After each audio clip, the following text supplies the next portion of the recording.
Hello everybody and welcome back to another weekly recap.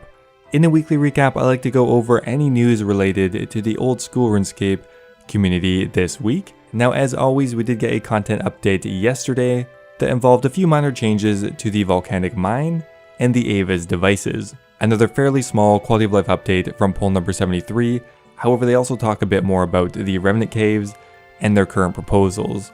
Now on top of that, we're going to be going over the weekly Q&A live stream, as well as anything else interesting that happened in the RuneScape community this week. Thanks for watching guys, I hope you enjoy. If you do, I always appreciate it if you hit that like button. Always helps out with the YouTube algorithm. Thank you so much, and let's get started. Alright, let's start off with yesterday's game update, which again involved just a few minor changes to the Volcanic mine and the Ava's devices. Now there has been a small quality of life change to the Volcanic mine, raising the point cap from around 65,000 all the way up to 2.1 million, essentially allowing you to mine without interruption for a lot longer, without having to run to the store and spend your points. Additionally, a timer has been added to the waiting room, so you'll know exactly when games are about to start. Next up here, a very minor change to all of the Ava's devices. The attractor, the accumulator, and the assembler will no longer be lost during a PVM death. However, during a PvP death, you are still going to lose it. Now last week, they made a few different proposals for how they're going to change the revenant caves. Now this week, they re-highlight them, as well as add on a few other ideas. Now first up here is the Vesta's longsword. Now a lot of people weren't very positive towards adding this in to the rest of PvP, as for one, this item has been pulled multiple times and failed to be added to the main game, and it really feels like they're just kind of shoehorning it in here after around 3 separate times trying to pull it. So it seems like for now they're going to put that on pause and discuss it internally. Now next up here we have blighted items, which again were left in a kind of awkward spot with the removal of Bounty Hunter.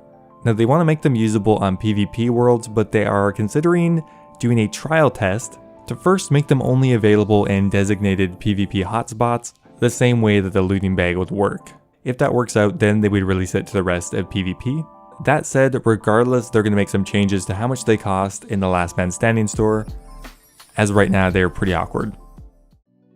Alright, and the most important one here is the Revenant Caves. Now they went over this last week, but here's a quick summary of the proposed changes. Now first up here, they'd be spreading the Revenants out more thinly throughout the caves. They'd be reducing the value of their drop table in general, and replacing the multi-way combat system with a new mechanic, which is called Singles Plus. Essentially, it would be a single-way combat area, however PvP combat would take priority over NPC combat, which means at any point you could be tagged off a Revenant, which means you're not safe that way. Now one other idea that they're going to be proposing this week to reduce griefing and ragging is to require a payment to enter the Revenant Cave in the form of coins. This would add in a minimum risk to the cave, and if you killed someone, you would receive their fee. So players with very little gear and bad intentions could still be killed for some reward, and that would hopefully disincentivize people from ragging, or that's the hope. Now on top of that, they're also proposing applying a PJ mechanic to the Revenant Caves. That means that we'd be preventing attacks against players who've attacked another player in the last 10 seconds. So they're looking for more feedback on this, and man, everything to do with PvP always has to have so many different mechanics and rules and little exceptions. I understand it is kind of hard to balance, but man, there's just so many different things here. But you know what, it is a complicated problem, so maybe it requires a complicated solution. Okay, so that's pretty much it for the main information. Now one thing I missed last week and only got reminded of just because of a small update in the other news section is the lunar tablets had been made tradable on the GE. So now if you're crafting lunar tablets, you can actually sell them. I just thought I would highlight that. And the biggest update of all is of course the lobster pot change. What the hell? The lobster pot has now been renamed to lobster cage, but with the amount of controversy regarding this, I think it's going to be reverted. What do you guys think? And that is it for this week's game update. Now, last week we also got another Runelite update, release 1.6.28. Now this week there's been a change to the info boxes. Now previously, they'd be kind of stuck together in groups. However, you're able to detach all of the individual segments now to really help add in more customizable options You're also able to arrange them vertically now. Next up here, the loot tracker has now been updated to track birdhouse runs, which is pretty nice. Another big one here is the tile marker plugin now allows you to label them. So you can remind yourself why you marked this tile again, which could be really useful for more complicated activities. As always, tons of minor bug fixes, including some updates to the GPU plugin, but that is pretty much it for this Runelite release. Now, one really positive thing that happened this week is RuneScape 3 actually released on Steam. It's a really exciting thing for Jagex and both game modes as a whole, not to mention that old school RuneScape will be coming to Steam in 2021. So far the reviews are actually mostly positive, currently ranking in at a 9 out of 10, which is awesome to see. And RuneScape on Steam does seem to be ranking pretty well. It even has Steam achievements, for example unlocking different lodestones is what they're called in RuneScape 3. There's an achievement for getting 99 in the skill, completing the Lumber's Heart Diary, and killing 1,000 of a certain boss. It is really cool to see a 20-year-old game now finally come into the modern era. This even makes me more excited for old school RuneScape's release, and I'm really curious to see if the player counts increase because of this. Now finally here, I'm going to be doing a recap of this week's Q&A livestream. Now the livestream was predominantly talking about the new League's release, but also there were some generic questions as well. Now to begin with here, the Soul Wars and minigame poll has ended. Soul Wars has passed along with the Shades of Morton rework. I think everything passed except for a couple questions, one involving the Trouble Brewing requirement and the Last Man Standing imbues. I don't think the poll results are published yet, generally that is what passed. And we also got some more information on what next week's game update is going to be. It's going to be the Halloween event, which looks pretty cool. A person named Rick has lost his head, and you have to return it for him. Now, one really awesome part of this is there is a new Sea Shanty 2 remix, which is essentially a spooky version of it, and it will come with a magical pumpkin reward that you're able to plant in your POH. Right. Oh, there it is.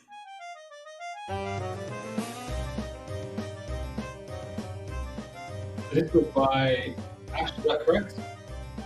Yes, that's correct. Ash took it upon himself to make a spookier version of our beloved Sea Shanty 2. It's called C Minor Shanty. Now the first question here is, Soul Wars is introducing a +8 prayer bonus cape, but that does devalue the elite Artie Cloak. The moderators feel that the Artie Cloak already has the best stab bonus as well as the actual diary perk, so that's not really a big issue. Are there any thoughts on Fairy Tales Part 3? Well, apparently Mod Ed even has a concept for it, and it's very different than the RuneScape 3 version.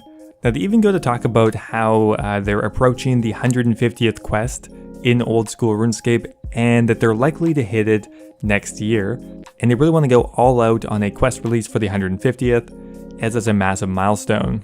So what could that mean? It could be Fairy Tales Part 3, I mean, for Dragon Slayer 3 for all we know. Most likely it's going to be a master level or maybe even grandmaster level quest, which honestly we haven't had a grandmaster in some time now. Is Soul Wars going to be free to play? And no, unfortunately it is only for membership. Okay, so now we're moving on to the League questions. Now first up here there was a poll for Twitch to determine which relic they were going to take of the first three. Now somewhat surprisingly, the third option, Skilling Prodigy, won by a significant margin, which is the one that gives a +12 boost to all non-combat skills. In general, this one is viewed as the most flexible of the runes, but certainly the least exciting. Are you able to PK in leagues? Yes, you can PK in the wilderness, however you're not going to be getting their loot. You can fight for territory, but there are not going to be any tasks related to PKing, so that is off the table. When will League's Trailblazer end? Trailblazer League is going to run all the way until the 6th of January, just after the holidays. As you can't participate in the Nightmare Zone, how are you going to imbue your items? Essentially, instead of earning points, you will just spend coins. So if an imbue is 1.2 million, you have to spend 1.2 million GP.